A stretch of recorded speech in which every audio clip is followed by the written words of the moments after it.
Good morning, one and all. Welcome back to Garden America. Your garden buddies, the guys that dig around in the garden, we're here with you. Tiger Palafox, I'm Brian Main. John Bagnasco. Having a good time already. The past 30 minutes or so here in the studio been a lot of fun, talking about a lot of various subject matter, but we're going to try to concentrate on gardening today. So welcome back, those on Biz Talk Radio tuned into this pre-recorded show, those watching us on Facebook Live. Tiger, for the most part right now, John is busy doing some last-minute touch-ups to our show. We have plenty to talk about. Plenty to talk about. What would you like to go first? You know, first, I haven't told you this, but you saved it for our live Facebook is what you did. Well, it has nothing to do with gardening, but I thought it was interesting because last night Shannon and I were watching America's Got Talent, and during the commercial, I heard you. Okay, this is new to me. Yeah. You're watching America's Got Talent. Right, and the commercials came on, and you were doing voiceovers for Quality Chevrolet. Wow. Now, I really did not know that. You know what? I don't even know when I recorded that. And it was me, though, right? You're sure? Oh, absolutely. Wow. How could I not know it was you? So I infiltrated your private time with Shannon last night while you were watching TV. Oh, yeah. I told Shannon, I said, that's Brian. She goes, yes, it is. Well, how about that, huh? It made my viewing so much more enjoyable. Nice to know I'm on Hulu. I didn't even go to the bathroom during that break where I normally would have. But you could have, because you could have turned the volume up and still heard me. I could put it on pause, too, I guess. You could do and then watch it over and over again. Yeah. Hey, those of you that have tuned in early on, welcome to our show. We hope you had a good week. We're kicking off the weekend here with Garden America. Tiger is back in studio. All three of us, after kind of a herky-jerky last month or so, John. I was here, I was gone, you were here, Tiger's gone, and vice versa. But now we're back to where it should be. Trying to get dizzy just trying to follow that. Back to where you once belonged. Get back, Loretta. I have a rose called Loretta. Seriously? Yeah. I never knew that. Yep. I've been trying to save it for, maybe a dozen years. It's finally getting to the size where I think it's going to be okay. So when you say you're trying to save it for the last 12 years? It's just been a weak grower. Okay. I had it in the ground. HB 101? Well, I had it at our old house, and it was in the ground. It was doing okay, but it wasn't in really good soil. Then I had to dig it up when we moved, and it's been in a pot for the last 3 years, and it didn't like the move. It sulked. Let me know that, hey, why didn't you just leave me where I was? Folded its arms or his little leaves. But it's really a rare rose, and I didn't want to lose it. But now I think it's to the point, and to answer your question or your comment, I did HB 101 Okay. and some time-release fertilizer. And I think it's doing okay now. I brought in some plants for show and tell today. Yeah, you did. You brought in... I brought in 2 hydrangeas that... One does not look like the typical hydrangea. I don't think either one does, because the one is incredible. Incredible? Incredible, right. And that one is the type they grow in cold climates. My wife and I, when we visit our daughter in Idaho or our son in Indianapolis, we see a lot of plants that you normally don't see or that aren't common in Southern California. And my wife always goes, I want one of those. So the one that I think Tiger just posted another hydrangea, which was... And Tiger's got the camera showing the one you're talking about. Yeah, let's go into that now. That's incredible.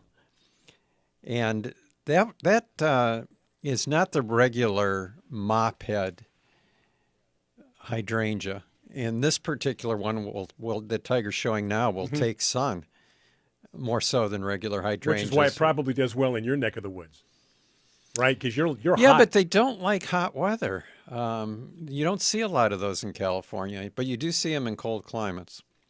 Anyway, even though it doesn't like hot weather, seems like it's doing... I shouldn't say hot weather. I'm talking about hot winters. They like colder winters. Okay. Because... for instance, Gina's been, in the last 2 weeks, almost 100 degrees every day in Idaho, and they do fine as long as they get water. So it's just the winter. But then the first hydrangea that Tiger showed is a regular hydrangea, but it's double flowering, And the variety is Princess Diana. And the reason I brought it in is it doesn't even look like a hydrangea. And I was really pleased when I came in and neither you nor Tiger recognized it as a hydrangea. I did not. I was actually carrying it. You said you're Yeah. carrying a hydrangea. Right. I'm like, no, I'm not. You're like, yeah, you are. You're carrying Princess Di. So, and you can see how prolific a bloomer it is. So I can't It's wait beautiful. till I've got somewhere to put it in the ground. Yeah, really nice. Really. And I believe I ordered that one online somewhere. So if you like the pictures that you're seeing and you want to order them, just Google Princess Diana hydrangea, and I'm sure you'll find it somewhere. Yeah, very nice. Excellent. You know, surprisingly, an online site that has one of the best collections of hydrangeas is Heirloom Roses.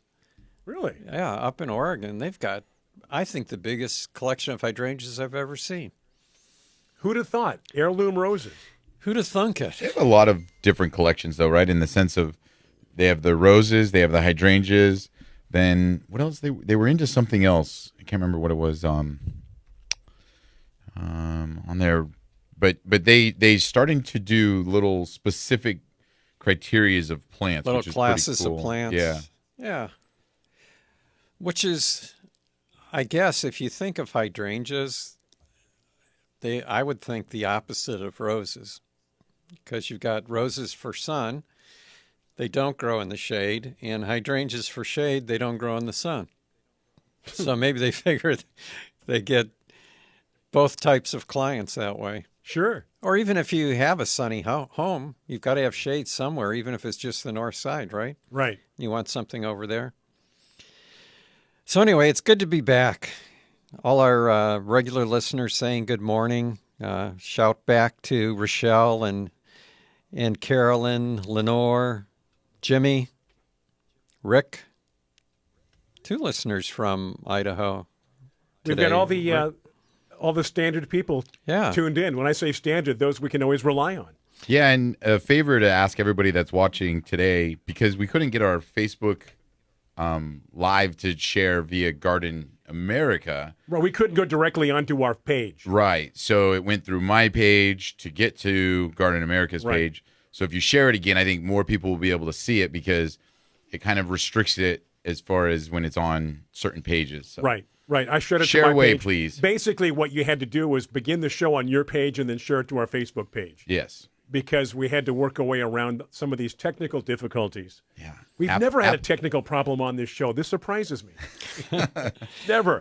Tiger does a great job. Let's give him a little polite golf applause is what that is, Tiger. Hey, Kim from Tucson is listening, and I honestly don't know this, so I want to ask Kim if any hydrangeas grow in Tucson. Oh, wow. Yeah. Because you would think if they're not going to grow somewhere, it would be Tucson. Would be the place they wouldn't grow. Right. But then I'm thinking about, if you can grow them in Boise with 100-plus Let temperatures. me ask you a question, though, about certain plants that don't do well in certain climates. If you bring a plant to that climate, could it acclimate? Like John, you say, yeah, but it does well in Idaho, and it shouldn't because of the weather. Can certain plants, though, go against the grain and sometimes acclimate themselves to a climate that they wouldn't otherwise thrive? Yeah. I would mean, in say some no. cases, Yes and no. I mean, Yeah. to an extent, yes. But to answer your kind of question more about the hydrangea in Tucson, I use the example of Japanese maples. Right. Okay. Here in Southern California, they don't do well. No. They don't do well. Our water is not right for them. Our temperatures are not right for them. There's just a lot that is working against them, right? Mm-hmm. But you say, oh well, is it because they can't handle the heat? But then you go to Sacramento, California, Right. and they do just fine, and they grow wonderfully, and it gets much hotter, It does get real much hot. drier, and they actually don't get that much more water than us in Sacramento. But for some reason, their colder winters, their little bit more water that they get, make all the difference in that plant. Also, Japanese maples like acid soils, and maybe our soils are more alkaline than they are up there. True. I don't know. Yeah, no, If they I get mean- more rain, they're going to have less alkaline soils. Yeah. So You know, that which could be means part if of you're it. going to put them in pots, you could also create that environment that you talked about that they would like. But it's funny because even pots, Japanese maples here, they just so just that little. Have you tried difference- this though? Have you tried a Japanese maple, treating it like a camellia or an azalea? I have not. I've given up. That I haven't either. We got to take our first break. We're going to come back with Clayton Wallace, right, Tiger? Yeah, Clay. Yeah. Clay Wallace is going to be with us. Going to take our first break. Do stay with us. Welcoming those on Biz Talk Radio, this pre-recorded show from last week. Those on Facebook Live, do stay with us. Brian Main, John Begnasco, Tiger Palafox, welcome to another edition of Garden America. Stay with us.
All righty, we are back after that rather short break on Facebook Live, a bit longer on Biz Talk Radio. Want to thank those that are listening to Biz Talk Radio. Is that our guy calling?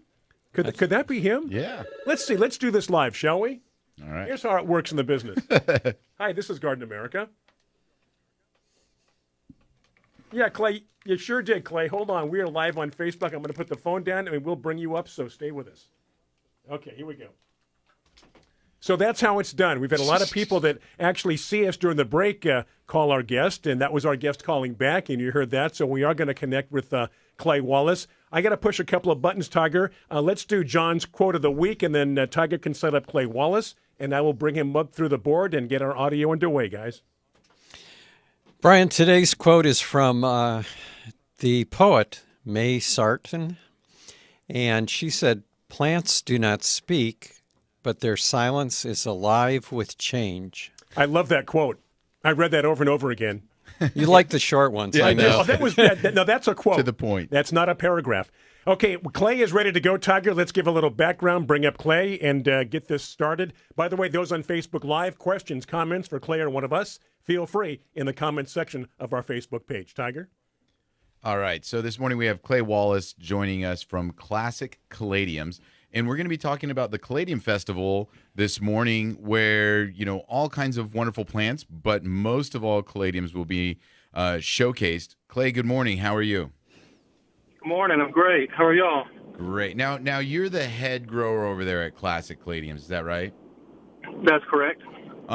So first off, before we get too much into the festival, can you tell our listeners about caladiums just in general? And I actually have a few in studio. I'm going to put a camera on them, but just tell us about the why they're the specific varieties, where they're best grown, that kind of information. Okay.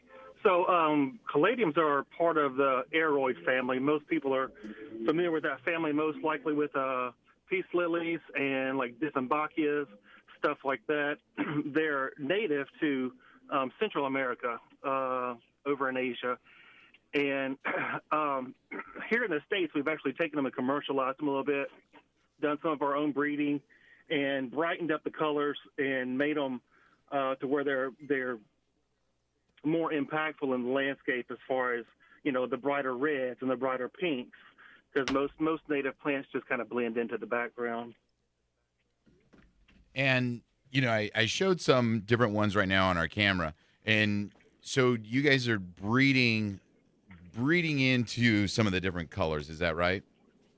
We do, right. Our breeding program is one of three in Florida, and we breed for brightness and different in the landscape, as well as disease resistant and such. So we're getting into colors such as purple. We're the first with purple on the market. We have orange. We will be releasing a black caladium soon, and as well as different leaf shapes and sizes. Now, what's the? I mean, obviously the obvious, but I think caladiums and what am I thinking of? The elephant, alocasia, and Colocasias. and those are all they're all kind of similar, right? Right. They all fall into the aroid family. So pretty much anything that has a bloom that's similar to that staph and spadix, like a peace lily, is in the aroid family. Mm-hmm. It's a huge family of plants encompassing lots of famous house plants, as well. So the family's pretty well known. And so when it comes to the caladiums, though, where you said South Africa is where they're mostly from, right? No, Central America. Or Central America. Yeah, right. Central America, yeah. Okay. Not even So close to South Africa. They like the real hot, humid, tropical, get rained on every day, that kind of weather. So for someone that was, here in the United States, this is going to be mostly a indoor plant, right? Say that again? For someone here in the United States, this is going to be mostly like an indoor plant, right? No. Caladiums do very well outside. All caladiums like the shade. We have several varieties that can handle the full sun, but all they need is temperatures above 65, and they're more than happy, which is, most people, that's for the summertime market, annuals and mixed containers, and no, they're very happy outside. Okay. So outside, above temperature 65, and then you just got to kind of keep them wet. Yeah, they like evenly moist soils. Here in Florida, we get rain every day, so we don't typically have to water that much. But if you go a couple of days without rain, they'll have to have regular watering. And then, in areas where it drops below 65 in the wintertime, people can bring them inside then? Right, you can bring them inside. If you stay above 65, then they'll continue to go further, but temperatures will make them go into a dormant state. But if they get too much further below 65, it will kill the bulb. They're very tropical. Clay, do they require a dormancy like some bulbs? They do. When you get, I don't know if you're familiar, if your listeners are familiar with Florida, but we have an Interstate 10 that's probably just below Gainesville, I believe. Right. Anywhere south of that, they will perenniate and come back every year. But if you want to, carry your bulbs over, you'll have to bring them back inside. They do have a clock, so they stay above ground about 230 days, and then they'll go back below ground if the temperatures, allows them to. Oh. I had a quick question also before you go on, Tiger. I know I'm interrupting your train of thought here, but a few years ago, there were some Thai hybrids that hit the market. And are those some of the genetics you guys have been working with? It is. We bring in genetics all over the world, really. If we see something, we have our breeder, Dr. Hartman. He keeps up with a lot of people through Facebook and Caladium groups and chats and breeders, in Asia and Japan, China, all these places. And if he sees something in a plant, he will reach out to that breeder or grower and purchase a bulb. So the thing about the Thai genetics and the Thai bulbs over there in general are the bulbs are usually very, very small, about the size of your thumbnail. And most of the time, they don't even survive the trip through the mail to get back to our facility. And then we'll take those and we'll take the pretty face and include the genetics into our more robust commercial caladium varieties. Wow. Hey, we're gonna have to take a quick break here in about a minute, Clay. But when we get back from the break, I wanna know if you can, number one, dive a little bit deeper into, how is it that you guys do create these new plants? Is it, cross pollination? What are you guys doing to kind of create the new plants? And then from the head grower standpoint, how do you guys grow commercially caladiums? Is it through divisions? Is it through seeds? Different things like that, because these are very unique plants, and it's kind of interesting to kind of see all these different colors and variations, leaf size, leaf shape as well. That it's got to be some fun stuff what you guys are doing over there. So we're going to take a break, and we get back, we'll continue talking with Clay Wallace from Classic Caladiums, and then we'll be talking more about the Caladium Festival coming up. Yes, absolutely. Those on Facebook Live, feel free to post your questions, your comments on the comment section just to the right of your screen. As Tiger mentioned, going to take a break. We are back together. Tiger Palafox, I'm Brian Main. John Bagnasco, do stay with us. Going to take a break for these messages on Biz Talk Radio.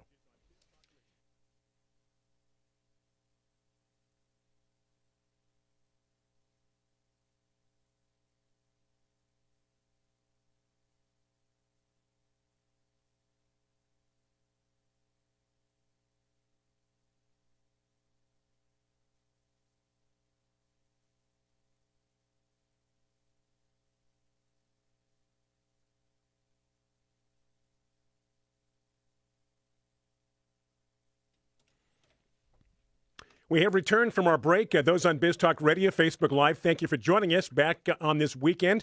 And again, we thank you for supporting the show, for being right there with us on Facebook Live, those on Biz Talk Radio. Tiger Palafox, John Bagnasco, Brian Main. We are talking to Clay Wallace about a lot of different things. Tiger, unfortunately, had to cut Clay off just a bit there for our break, so we're going to return. Yeah, Clay, and right before the break, we were just kind of chatting about some of the breeding that you guys are doing there. And how do you guys breed caladiums? How do you guys start to introduce the new foliage colors or leaf shapes or leaf size? Yeah, so that breeding takes place as a cross pollination. We'll get our focus for the year and decide what parent plants we'd like to grow out. And typically we'll do a special grow out, so we have the best of the best as far as the bulbs go, and we'll grow them out. Initially, it doesn't take long. They'll send up a bloom, and then, we've already predetermined who the mother's going to be and then who the father's going to be. So if we're breeding for shiny leaves, both of those parents will have a shiny leaf. Or if we want a deeper red, then both of those parents will have some sort of deep red within them.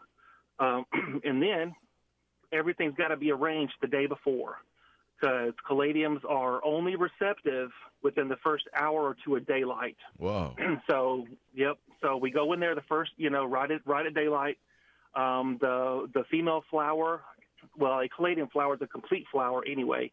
So you got the male parts up top and the female parts below wrapped up in the hood.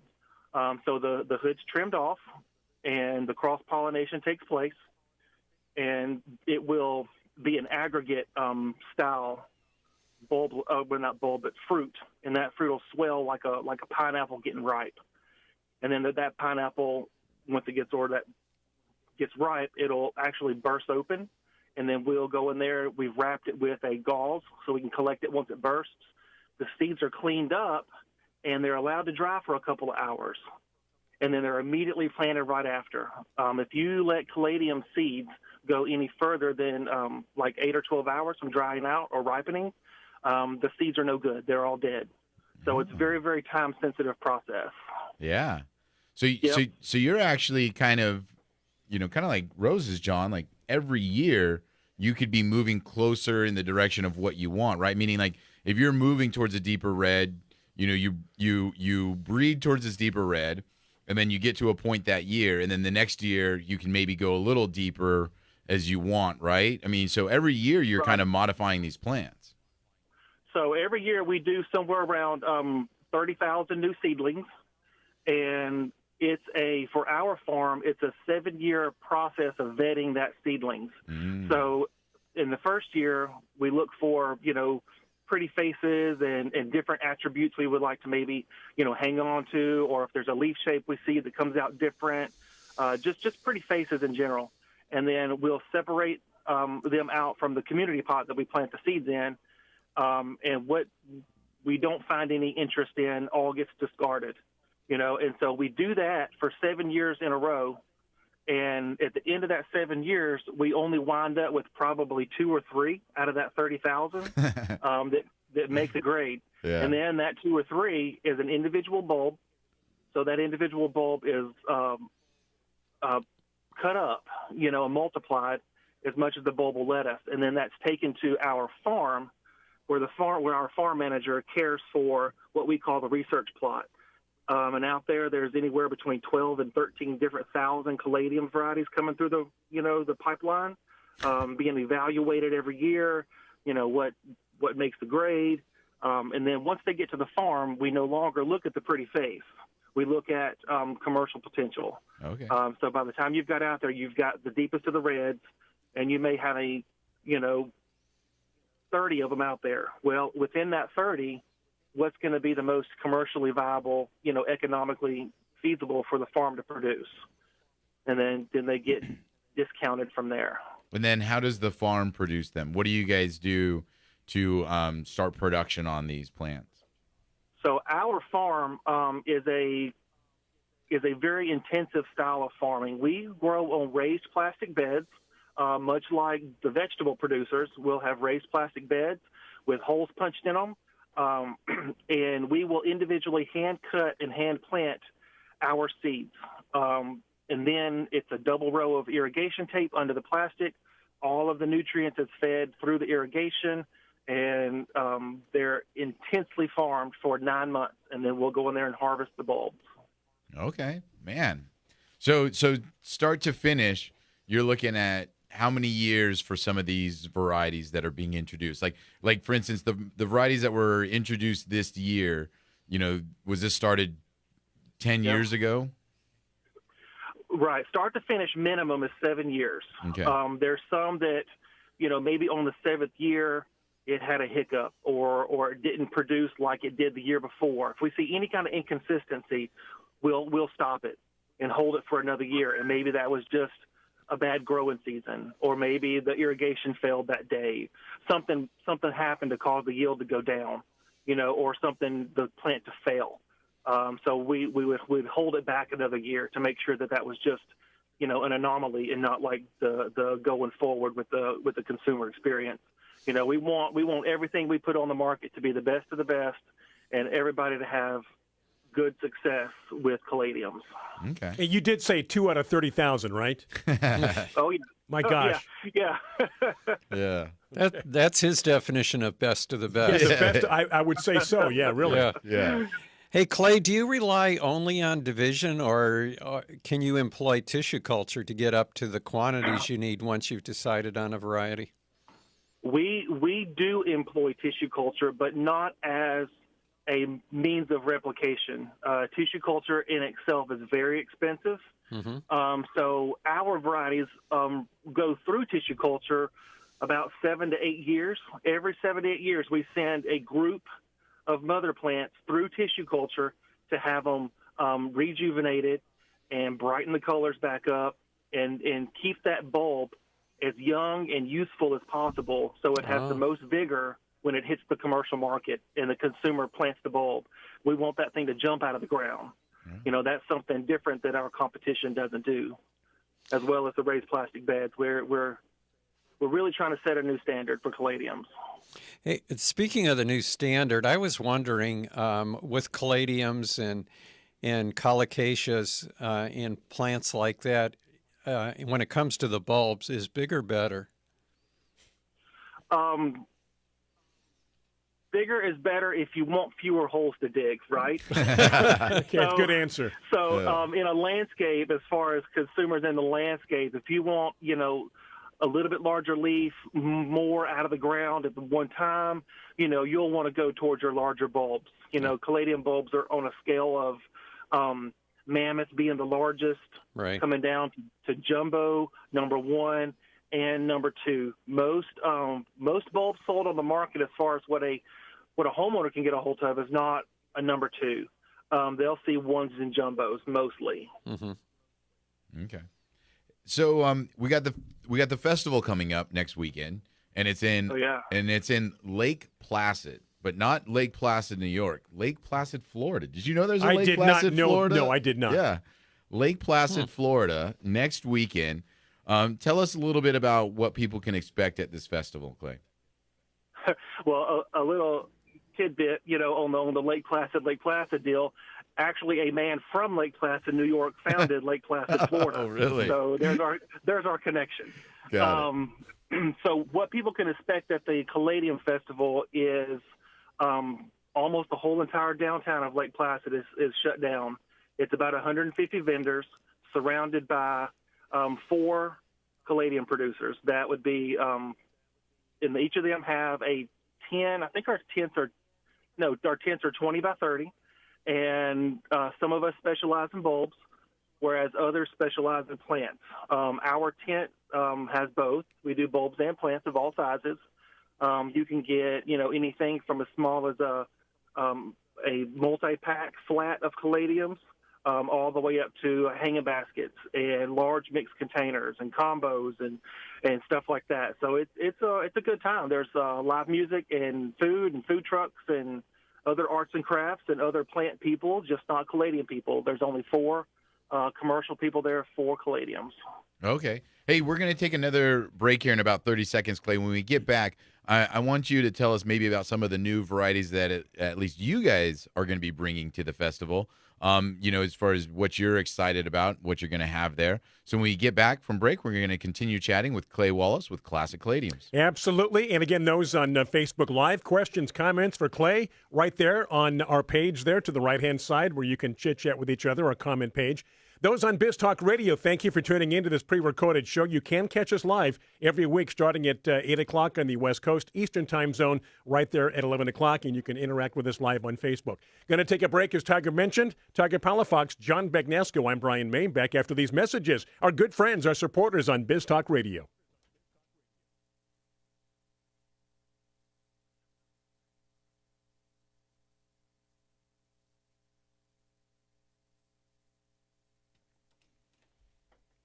And just like that, we are back. If you are tuned in on Biz Talk Radio, this is the final segment of hour number 1. You've got news coming up top of the hour. We're back at 6 minutes after. Hopefully you carry both hours of Garden America. Those on Facebook Live, again, questions, comments right there on our Facebook page, Tiger. We continue our conversation with Clay Wallace.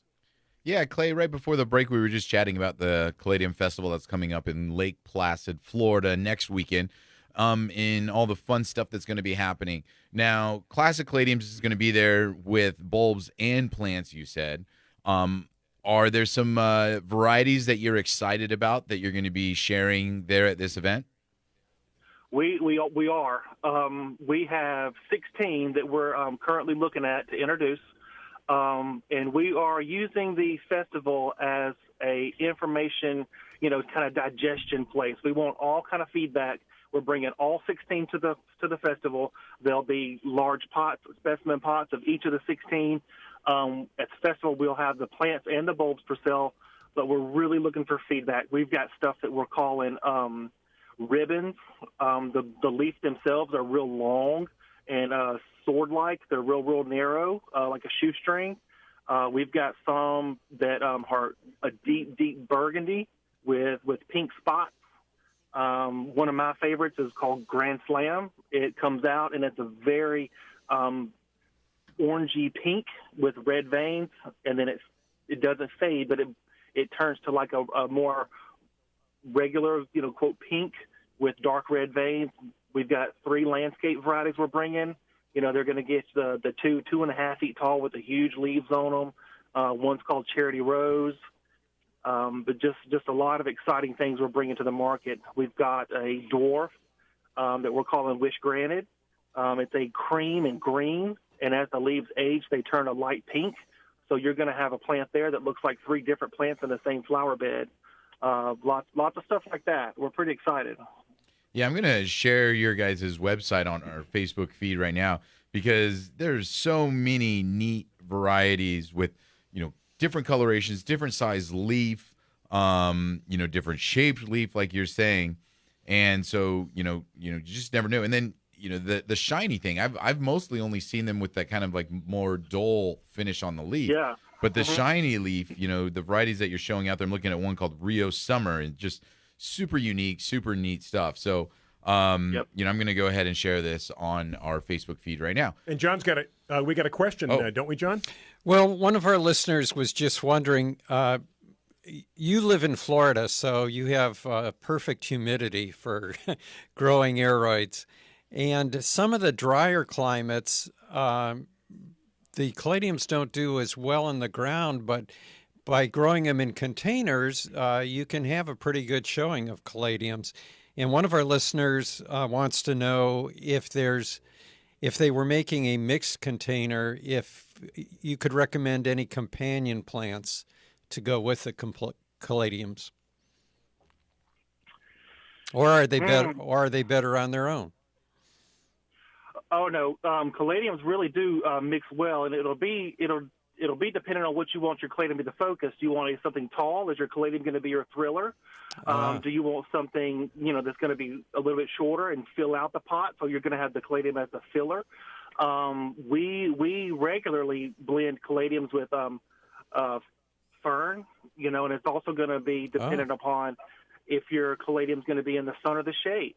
I'm gonna assume in the drier climates you're going to give the caladium a little bit more shade. Right. That'll help. That'll help with the lower humidity. The leaf surface won't evaporate so much water through transpiration. So, we mix them with a lot of foliage. We're finding sun impatiens, darker leaf begonias, all of that kind of stuff. They all blend well with that. They're not a very aggressive, as far as root system goes, plant, so you can really mix them with lots of different other things. We have hanging baskets and containers in the nursery now that we're taking to the festival. We have stuff like croton, schefflera, all this foliage that you would typically think of, interior foliage, mixed with the caladium to put into the landscape. Those are some great suggestions. Yeah, lots of fun stuff. Well, Clay, we hope you enjoy the festival. Hope it goes well for you all. I did share that link there to our Facebook, so if somebody's interested in getting more information on your caladiums or buying them, they are there. So thank you very much for joining us, and have a great event next weekend, okay? Yeah, no problem. So also we do an open house in September. Oh. If people are in the listening area of Florida, if you hear about it in Florida, you're close to Avon Park. Our open house is in September. That's on the website. If you want more information upon varieties, we also have a YouTube channel. Awesome. Classic Caladiums. All right, I'll look for that and make sure to share that as well. All right, Clay, thank you very much. Have a great rest of the weekend. All right, thank you all. All right. Thank you, Clay Wallace from Florida. 2 Lake Placids. Who knew? Come on, right? When I first saw the information, I was like, oh, wow, this is kind of neat, like Lake Placid. And I always thought of it as a cold area. I didn't really know about the caladium thing. And then I looked, Lake Placid, Florida. It's amazing the breeding that's going on with caladiums and colocaceae too. There's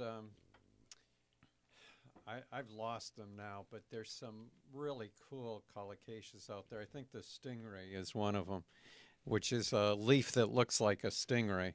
Yeah, and the leaf shape was shocking. Yeah, I got to get back into those. And then in the newsletter, Brian, there was a picture of somebody just spreading their arms out over this giant-leaved colocaceae. It wasn't me, though. And it wasn't you, No. but it did look like you from behind. Huge. I mean, massive, right? Huge and massive. The leaf. The leaf. Not yeah. the person. Absolutely. Yeah, not you. Taken aback by it. Great newsletter, John. We should give John some props every week that newsletter comes out. And great job, articles, pictures, and a great way to keep up with what's happening here on Garden America. Go to gardenamerica.com. As we've mentioned, the website continually changes. It should be a little different each time you log on to our website. That's gardenamerica.com. You can also sign up for the newsletter and be one of those people in the know. You can, as John likes to say, be part of the cool kids. You can be a cool kid by getting the newsletter every Friday. It's delivered every Friday. Part of Cool in the Gang. Yeah, exactly. Hey, earlier in the show, we were talking about the hydrangeas that I brought into the studio. And hydrangeas, it kind of goes along with the caladiums we've been talking about. And Can we hold over to the break? Because you're setting up something nice. We can. Good tease, because we've got news coming up on Biz Talk. All right, when we get back, we'll talk about that. Yeah, will do. So those on Biz Talk Radio, hopefully you've got hour number 2. We do return at 6 minutes after. And again, those on Facebook Live, just hang in there because we're going to take an even shorter break. We're going to come back, and John's going to continue his story.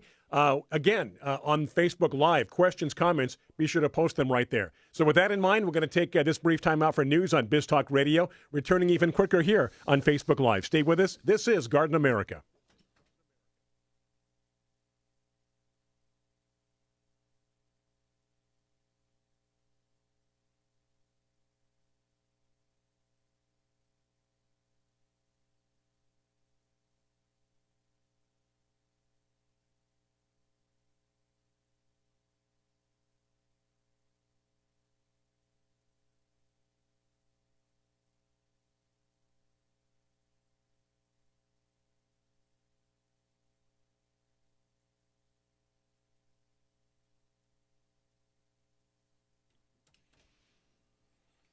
Okay, we are back after the break, welcoming those on Biz Talk Radio, those on Facebook Live that have been with us since the beginning. Welcome. Thanks for hanging in there. We got a couple of questions coming in, so do feel free on Facebook Live to post your question and your comments, either one or the other. And just prior to the break, John, you were getting started on something. Let's kind of refresh that and reset the stage. Right. Last hour we were talking about hydrangeas. And we also talked about caladiums, and here in San Diego, we rarely see caladiums in the landscape. They just don't do well because of the heat, but mixing them in containers and keeping them in the shade where you can control the environment is a good way to grow the caladiums. And Carol from Tucson wants to know if she can grow the Princess Diana hydrangea that's here in studio in Tucson. Okay, so we know Tucson is Tucson's warm. Needless in to the say, summer. very warm. Exactly. Right. And it would be the same thing as with caladiums here. You can grow hydrangeas in Phoenix and Tucson, but not easily as a landscape plant. So what I would do, because it's worth growing. I mean, it's just a spectacular beautiful plant. Pretty. The one I have here has been grown in a container for a couple years. So in Tucson, if you have abnormally hot weather, and I think abnormally hot for Tucson's probably over 115. Maybe that's norm, the norm. But if you have the plant growing in a container, you can move it depending on how the temperatures are. If it's just too hot, grab it and bring it indoors during the day, put it back out at night. And you'd be able to grow this. If you're going to grow hydrangeas in Tucson, the time to plant them is this fall. Don't wait till spring, because a lot of plants are more successful in Tucson, Phoenix area if you put them in the fall. So there you go. I think it's worth, Carol, I think it's worth trying just because it's such a cool plant. A lot of color and something very different. I doubt that your next door neighbor is going to have one of these if you were to plant it. Be the envy of all Right, the neighbors. exactly. Hey, what is that? What kind of plant is It's got to be a relatively new plant because I had never seen it. Have you had it in the before. same pot since you first started it? No, it started off in a 4-inch pot. And then you 'cause gradually moved it? I ordered it mail order for either Christmas or Shannon's birthday or something like that. And it stays nice and compact, too. It'll be interesting to see what happens once it's in the ground. You know what? If you were in school and it was show and tell, you'd get the gold badge, the gold star. Really? Yeah. I appreciate that. Everybody I'd like who- a gold star. Everybody brought things in, but John brought something in that's very unique and different. The Clay was telling us about all the breeding that's going on with caladiums recently, and the same thing's true of hydrangeas. There were a lot of old varieties of hydrangeas, mainly from France for some reason. But now a lot of new breeding has gone on, and hydrangeas used to be once blooming, Yeah, right. but now they've got I think Endless Summer Tiger might have been the first one, and now there's a whole great name. series of reblooming hydrangeas. And the difference between a reblooming hydrangea and a once blooming hydrangea is that rebloomers will bloom on new wood, where the once bloomers only bloomed on old wood. We like the new wood. I've always liked new wood. We do. So there you go. That's that story. Nicely done. And again, questions, comments right there on our Facebook page as we're looking at our page right now. So again, thank you for tuning in. Also, those on Biz Talk Radio. What do you have to add to this conversation, Tiger? I was too distracted by perusing the heirloom roses hydrangeas section. See what happens? Right They had a lot, didn't they? They had a Well, lot. that's you go down this rabbit hole, you can't get out of it. Yes, exactly. Absolutely. Because, I have a hydrangea in my front yard that's doing well.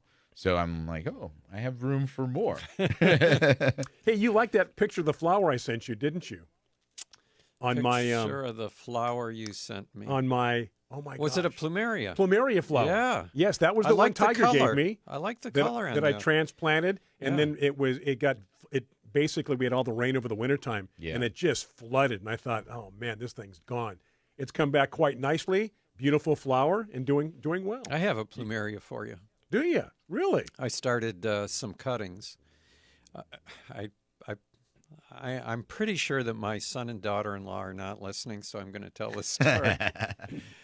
But my daughter-in-law, before she married my son, had a Plumeria on the porch of her condo. Something died. And she had it for years.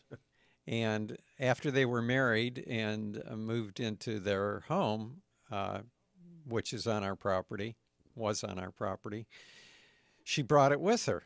And it really, really is pretty. It reminded me a little bit of the one that you have. And when they moved back to Indianapolis, she wanted to take the plant with her, and my son was loading up the trailer, and he said, "There's no room. You can't take it. It won't grow there anyway." So she left it behind, and I thought, when we go visit, I should take some cuttings, root them for her, and then bring them back. So, you know, you can grow it as a houseplant, right? They Yeah, go it's a little dormant in the smaller, a winter little anyway, easier. and they love the heat and humidity during the summer months. Yeah. But unfortunately, I took, I think, 6 cuttings, and none of them had rooted by the time we went. So they're now starting roots. So next year I'll give them one. I just texted you a picture of my flower, my Plumeria. Somebody on Facebook wants to see it. All right. So my son said, take the original plant and go ahead and put it in the ground. Okay. So I thought, all right, Why not? So to get the plant out of the pot, I turned it upside down, and it slipped through my hands and just broke off at the base. Just the worst possible scenario. Yeah, it couldn't have been any worse. John. Oh, that So- sinking feeling, right? So I did go ahead and plant the roots with this little nub of a stem. So far nothing. And then I took the big stem and I put a couple stakes in the ground and tied it to it and said, well, let's see what happens. It is blooming, but Yeah, but a you're lot like of times they bloom with no roots, right? pins and needles there. What's going to happen? Yeah. You know the one thing I like about the hydrangeas too, they transplant well. You know when you invest in plants, Oh, and, yeah. and like your roses transplant well. Right. So meaning you don't get so scared to put them in the ground, Right. because if for whatever reason Right. it was unsuccessful there, you need to move it. You need can to dig it up and move it. You really can, and hydrangeas do that exceptionally well. So they go semi-dormant during the winter, so when they lose their leaves, that's a great time to dig them up and move them if you have to. It's like you couldn't kill it, like Right. kind of a thing. You just dig it up and drop it in a new hole, and next spring it comes out, and you're fine, as if nothing ever happened. So that's why I think they're fun to introduce in landscape, because some plants you don't want to introduce in landscape. You keep them in pots because you're worried that if you put them in the landscape, it might not work. You might have to dig it up, or you don't want to Anything. lose it. Right. I just did that with a plant that personifies what you're talking about. Do you remember the spinner gerbera that I had? Yeah. Which Yeah. I think may be one of the last ones in the country, because they don't grow those in the U.S. anymore. I think they're originally from Europe. But the one that I had, I thought it outlived its life in the pot. I think maybe you had come to my house, Tiger, and seen that it had gone downhill. So I pulled it out of the pot and divided it into 3 and put those 3 pieces in the ground. And I'm just crossing my fingers now to see what happens. One thing about Gerbras that I didn't realize until a few years ago is that, have you planted a lot of Gerbera, Tiger? No, I have not. If you put them in the ground, they suck themselves into the soil and eventually rot and die. It's like they're being pulled down by gravity. Never heard it put or that way. an evil gopher under there or something. Suck themselves Yeah. back on the ground. So I took, realizing that, I took these 3 and planted them a little bit high. Yeah. So some of the root is even showing, and I'm hoping they're not going to dry out. Well, yeah, And then they'll there's that actually- balance, right, of drying Hey, we're going out. to take a break. When we come back, Rick's got a question. I think you're trying to post the I did. flower. Okay, good. You know what? We need a quick answer from Rick. Are you talking about hardy hibiscus or tropical hibiscus? Yeah, if you can give us some more detail on that, Rick. So break time on Biz Talk Radio. Quick break here on Facebook Live. I'm Brian Main, John Begnasco, Tiger Palafox. Do thank you for tuning in. Be sure to go to our website, gardenamerica.com. Back after these messages on Biz Talk Radio.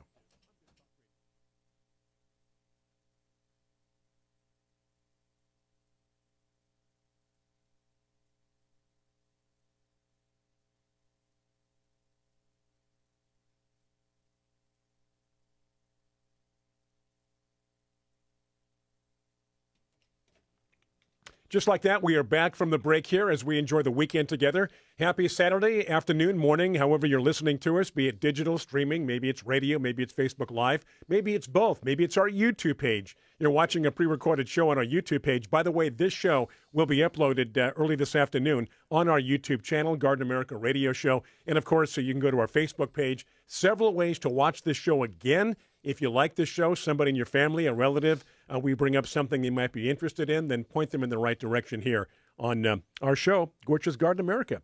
Always has been, always will be.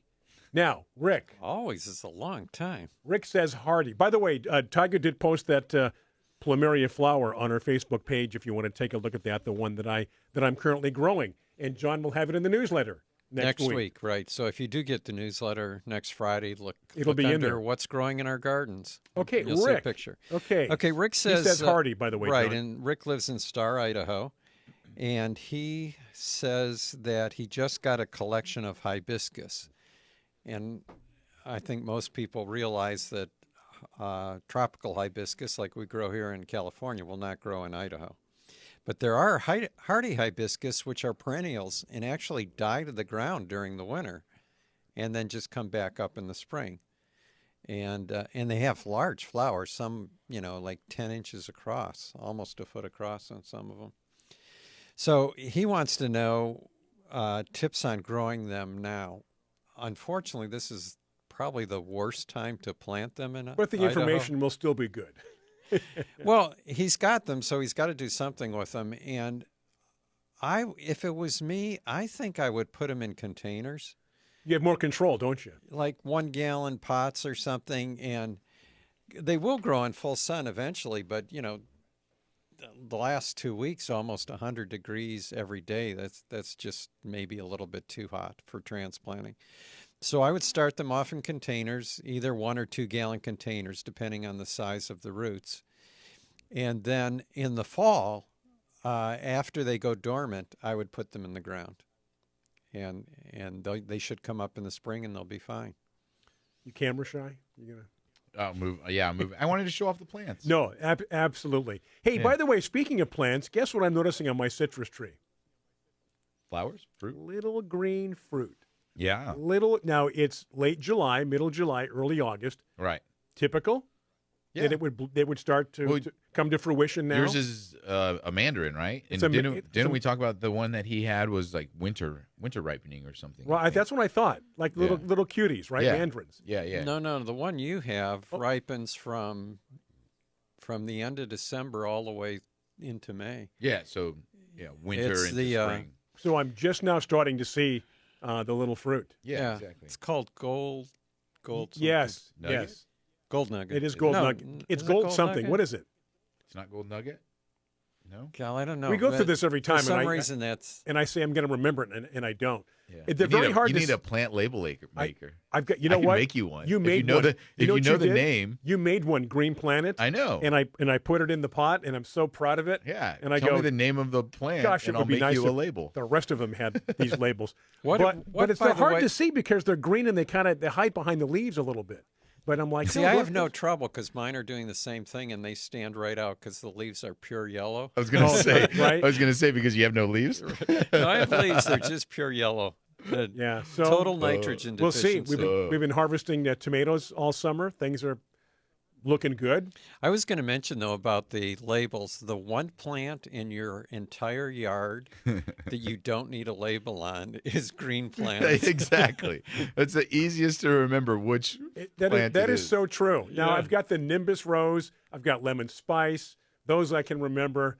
The Griffith Begonia, I still have Griffin that. begonia. That's like 10 years old, John. Shannon and I were talking about this just yesterday. I said, can you believe this plant is nothing but sticks every winter?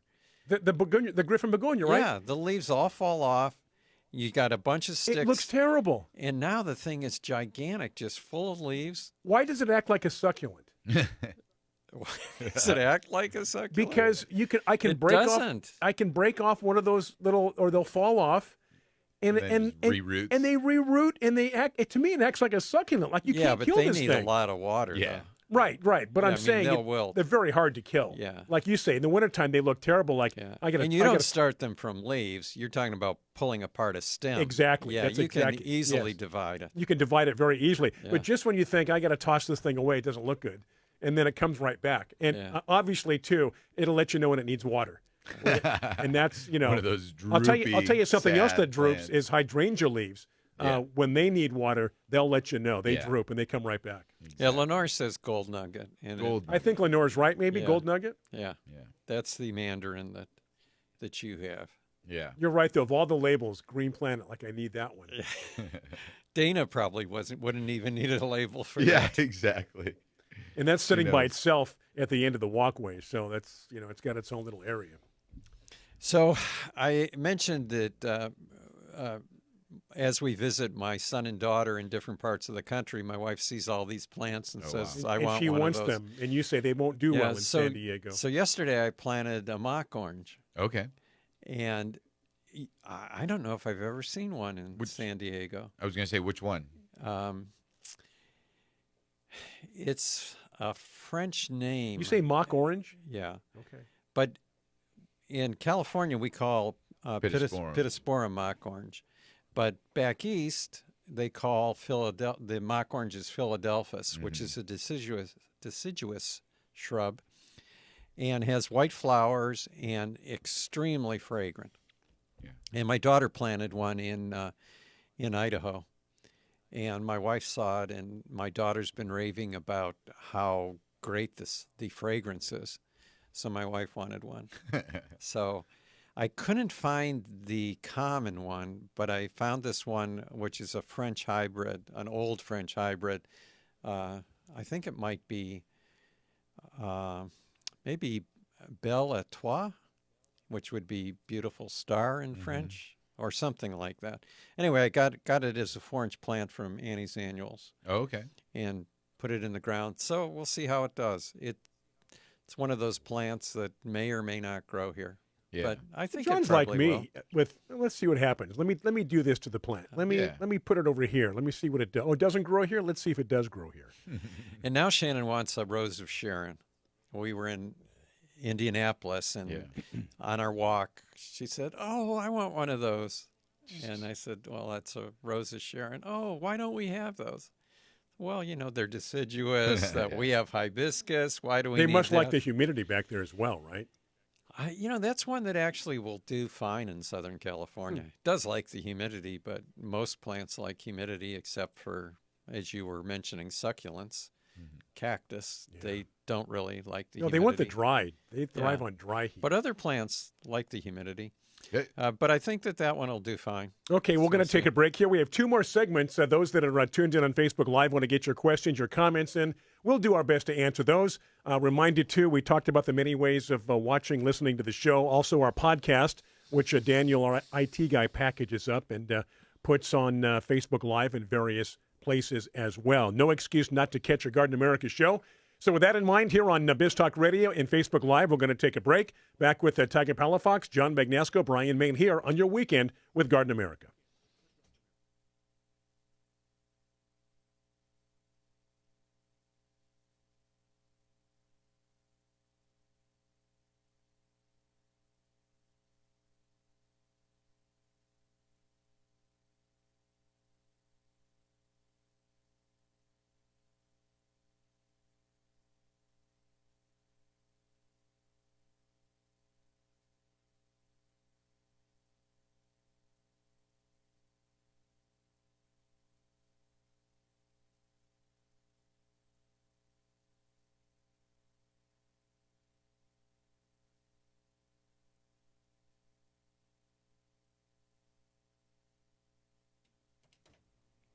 We are back. We have returned from the break. Biz Talk Radio, Facebook Live. Thank you for tuning in and joining us. Let's see here. I guess we are caught up, John, on the Facebook comments. Well, we did have a comment from Leanne or Liane, who says that Philadelphus mexicana does well here, which is as you can probably guess from the name, a Mexican variety of mock orange. And that's good to know. Yeah, it does do well, but it's not. I had one at my house in Fallbrook. Have you ever grown Philadelphus mexicana? No. It did not do that well for me, and I don't know if it was the soil, if it was not enough water in the ground. I'm not really sure. Yeah, I had it in the ground, and it's a great plant to put in. So the Mexican mock orange, I definitely would try. And now that she mentions it, I think I might get one of those and try it again. But to me, it was not as fragrant as the other Philadelphus species. It's kind of like the lilacs. The Descanso variety is not as fragrant as some the of the French Eastern. lilacs. Yeah. Exactly. You guys were mentioning succulents a second ago. I wanted to put a quick plug. So I've been going on to KUSI lately, which is a local news station here in San Diego. Here in San Diego, they asked Brian for some gardening spots, and then Brian passed me on to the job. So we did some different color bowls and things. This morning, I'll be doing succulent combination planting for them on their program. After this, I run over there. And Tiger always promotes our show here on Facebook Live, which is nice. No, that's absolutely. A win-win. So yeah, I'll be doing a news spot for them on succulents. A good hit. So those in San Diego want to tune on KUSI, watch Tiger. And let's see. Look at Fausto. What's up? Awesome to watch. It's your buddy Josh. Oh, yeah. Yeah. Hey, how's it going? So yeah, lots of fun stuff. You're going down to Comic-Con this weekend, Brian? No. Yeah, you're dressing up. We had this what conversation yesterday. Superman? Yeah. Batman? You know what? Not even going to be near that place. I can watch from afar. Although John is going to be parading downtown as Darth Vader, which I thought was very interesting. I can see that from the dark side. Yeah, exactly. Are there things in your life that you've never done and never have any desire to do? Yeah, bungee jumping. No desire. See, if I was on Amazing Race, I could talk myself into it, but otherwise I have no desire to do that. But going to Comic-Con is one of those things. I mean, somebody said, hey, here's some free tickets to Comic-Con. I'd see who I could give them to. I told Tiger this yesterday. The only way that would ever happen to me is if you could just drop me in the middle of it, and I'm right there. I don't have to fight the crowds, don't have to drive down and find a parking place, and then lift me up and take me out. When and you're maybe I ready to might go. spend 30 minutes maybe just looking at people. But the whole process of parking and fighting the crowds and getting in there, I don't think so. But depending on who you are, you could probably get a VIP tour. I told you the story about Yeah, I mean, you are doing voiceovers for. for Quality Chevrolet. Yeah, on Hulu, right? Yeah. Yeah. So I think I've told you before about how when my children were little, I took them to Disneyland, and Michael Jackson was there. At And- Disneyland. Yeah, walking around, going on rides. Oh, he wasn't performing. Right, and he had a young man with him, a little boy that he was taking, and they immediately got to the front of the line. I mean, whatever ride they went Yeah, I on, wonder how that happened. they right? walked right to the front and they got on. So I could see that happening to you at Comic-Con. Now, this is probably before he built his little Neverland No, Ranch he had that forever. with his rides and stuff. I think it was before then. Really? Yeah. Yeah, because let's see, that my kids would have been 30 to 40 years ago. Yeah. Like maybe 35 years ago. Yeah. So Back when Disneyland was the biggest thing was the Matterhorn. I was. I back remember going to before Disneyland. there were any controversies about Michael Jackson. Yeah, but going to Disneyland in the early 60s. And I remember they were building the haunted house and it was all complete. And we said, why isn't it open? I was just a little kid with my parents. They said, well, they got to tweak some things. They're going to change some things around. The story was it was a little too scary, so they lightened it up a little bit, made it more kid-friendly. I thought, well, that's too bad. But so it's funny we're talking about Disneyland off topic from Garden America, but in reality it's not, because when you go to Disneyland as a garden enthusiast, if you like plants, Well, you're looking at something different now. well, they have really amazing Right, they landscape, do. and they have really unique plants, and the landscape architecture design is pretty amazing as well. You can get some good inspiration Looking walking through it around with those eyes, it's different. You Sure, know of how course. it's just shocking, their combinations that they use, the plants that they use. But obviously it's funny because as a landscape maintenance person, we have this spectrum of customers where it's like leave it natural to Disneyland. Right. And Disneyland is one of those things where you just take out a plant and put in a brand new one when it's not That's blooming got a brown anymore. leaf. Don't take the leaf off. Take Yeah. out the plant. Exactly. Take it and replace it so it always looks good. Right. Yeah, and it's funny because like you go into Disneyland and they never let their trees get past a certain point because they just pull them out and then put in a new tree. So, But They keep it consistent. yes, Yeah. it's amazing how they can do that. back to Comic-Con quickly, Oh. Brian. Tanya from San Jose says that it's fun meeting and chatting with people at Comic-Con. It's nice. Tanya? So maybe if Tanya came down here, she would take you and introduce you to some people. Yeah, I'm good. Tanya, thank you so much. I think I went years ago before it became as big as it is now. It Yeah. was a little more subdued. It was a little less hectic, but I get it. My wife last night said, I don't get it. I go, I get it. I understand the enthusiasm that people have. I really do. It's just not me. I've never gone to Comic-Con, It's huge. but I've always gone and just walked around downtown right, during it. Right. And you'll still see there's people. as much to do, I feel, downtown around the area as there is in the actual Comic-Con. So it's fun walking around and seeing people's I costumes get it. I and get it. Yeah. all that stuff. Yeah. So The same thing can be said about any event downtown where parking's a hassle and you're trying to fight your way in. But no, I totally get it. And I don't think how many years now has it been in San Diego? a lot. Because it turned into something they never thought it would be. It's huge. Wasn't our old phone screener part of that? Which phone screener was that? Nick. Didn't Nick have something to do with, or didn't he? I thought I remember Nick He with used to talk Comic-Con. about it a lot. Yeah. I think. Yeah. And it was way back when it first started. Way back, right. And it became what it is when today. they were just doing it out of the Mission Valley Convention Right? Center. Now, I went to something a few years ago with my son that was it wasn't Comic-Con, but it was kind of a mini type Comic-Con. Yeah, they have a lot of different ones. And they had like some actors from LA down at a table talking about the various projects they're involved with. It was kind of a quasi Comic-Con. yeah, that's neat. Hey, Rick says that the heat, we mentioned about the 100-degree temperatures up there in Idaho right now. And he said that it's done a number on his tomatoes. Oh yeah, So yeah. next year he's going to have to put in some shade screen, Oh, figure yeah? out how to shade them. Your brother just chimed in on Facebook. Oh, all right.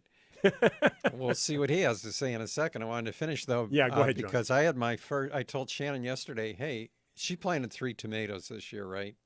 Completely the wrong place, but she wanted to. Aw. She wanted to try, and so of course that means I've been watering them every day to keep them alive for her. But I told her yesterday. I said, hey, you got your first half-ripe tomato. And she says, what do you mean half-ripe? And I said, well, the other half was eaten by a squirrel. Oh, and you left half of it. Well, that was Yeah. nice of the squirrel. It was. So that means I got to put out some squirrel bait or traps now. See what's going on there. So what does my brother Dave say? I've told John for years the Wild Animal Park and Disney should hire John and give private tours of their landscape and plants. Uh, How about that? he's been telling the wrong people, though. Yeah, exactly, huh? How's that humidity back there, Dave? Yeah. Right. How was the middle my of brother summer? Dave is moving. Really? Yeah, he has his. He lives in South Lyon, Michigan, which is, I guess you'd call a Detroit suburb. Mm-hmm. And he had a cottage up in Torch Lake, Right. which is near Traverse We City. saw pictures. Very nice. And he's moving up there. Nice. Has his house up for sale on a golf course in South Lyon. I don't know if he sold it yet, but anybody who wants to move to South Lyon right on the golf course, There you go. We're going to take a give break. Dave We a have call. one more segment coming up, just like that. Boy, what a fast show. Those on Biz Talk Radio, Facebook Live, so do stay with us. And again, those on Facebook, again, questions, comments, keep them coming. Rick just gave us a comment as well in terms of his tomatoes and the heat. So stay with us. Back after these messages on Biz Talk Radio.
Okay, we've made it to the last segment, and this makes some people very happy.